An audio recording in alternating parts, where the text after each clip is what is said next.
propelled by the Philippine Commission on Women as it leads the annual 18-day campaign to end VAUSI starting 2022 to 2027. To formally start, may I request our Technical Services Manager, soon to be GM, Engineer Elvin Dinoyo, for the opening remarks.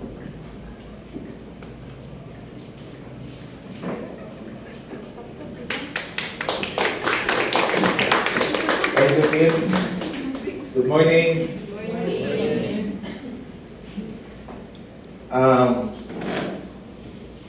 Actually, violence against women, this is supposed to be the audience dapat men, di ba? Yun ang dapat. Anyway, maybe later on or bason og naa na pod unyay bill or balaod nga violence against men. Kay kana kuno ETM sa bana nga dili kwaon jud asawa, that could be a violation of rights of men or husband. Actually, just to share you, in my final interview usana sa pangutana, ang ilang pangutana dili related sa operation. One of the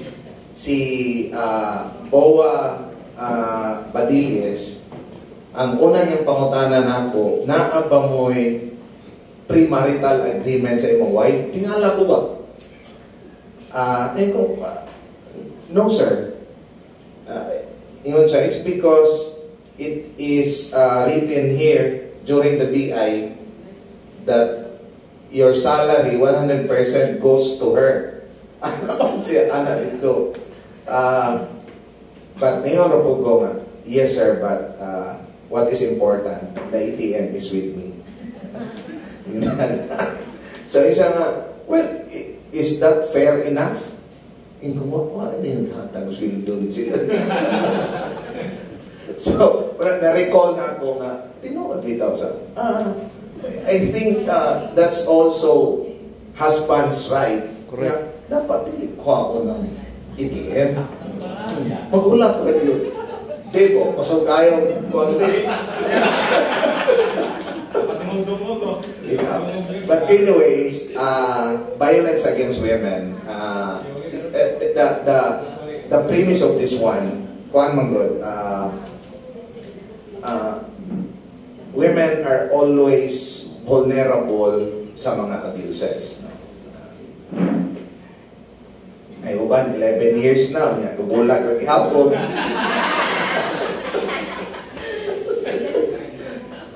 So mga inanang sitwasyon, women is always in the losing side, the losing end. Inana bitaw.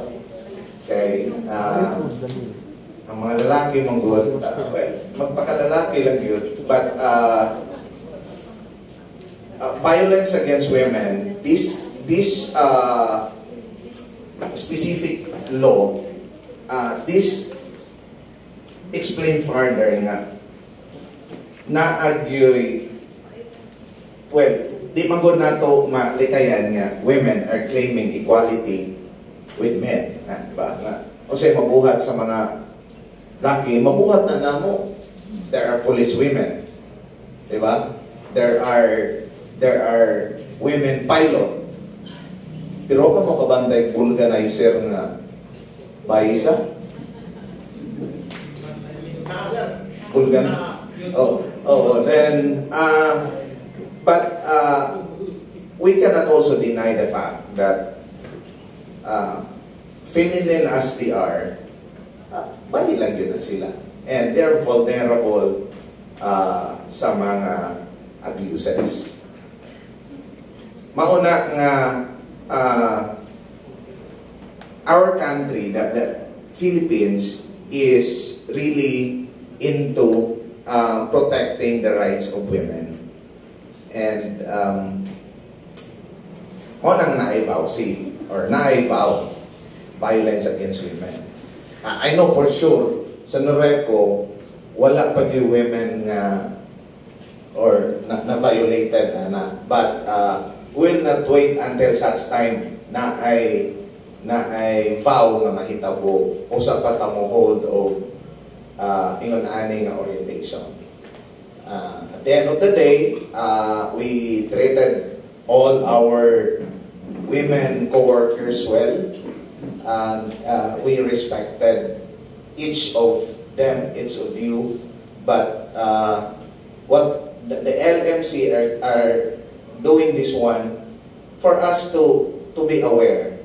I know we respected each other from the lowest rank up to the highest rank level, but we should also know what's the unsa may mga dapat nato mabalaan within the context of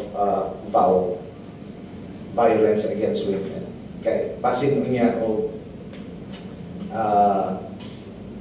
na ay mahitabo niya inosente ta, we do not know. At the end of the day, ang atong innocence dili ra bago na mo maka-acquit sa atuang mga infractions. So this initiative, this is just showing that we care for our women colleagues. Dapat hindi silang palanggaon. Manghinaot ra pud ta na dapat ra pud nga dili ra gyud ninyo kwaon ang ATM sa ato ang mga mga husband. Kung nakuha na magani, pwede ra iuli. Pwede ra iuli. Kay ilabi na Disyembre, nara bagoy umalabot. So, pwede ra. Isikreto ra uli. Ug matulog ng bana, isulod ng balik sa pitaka. Inana.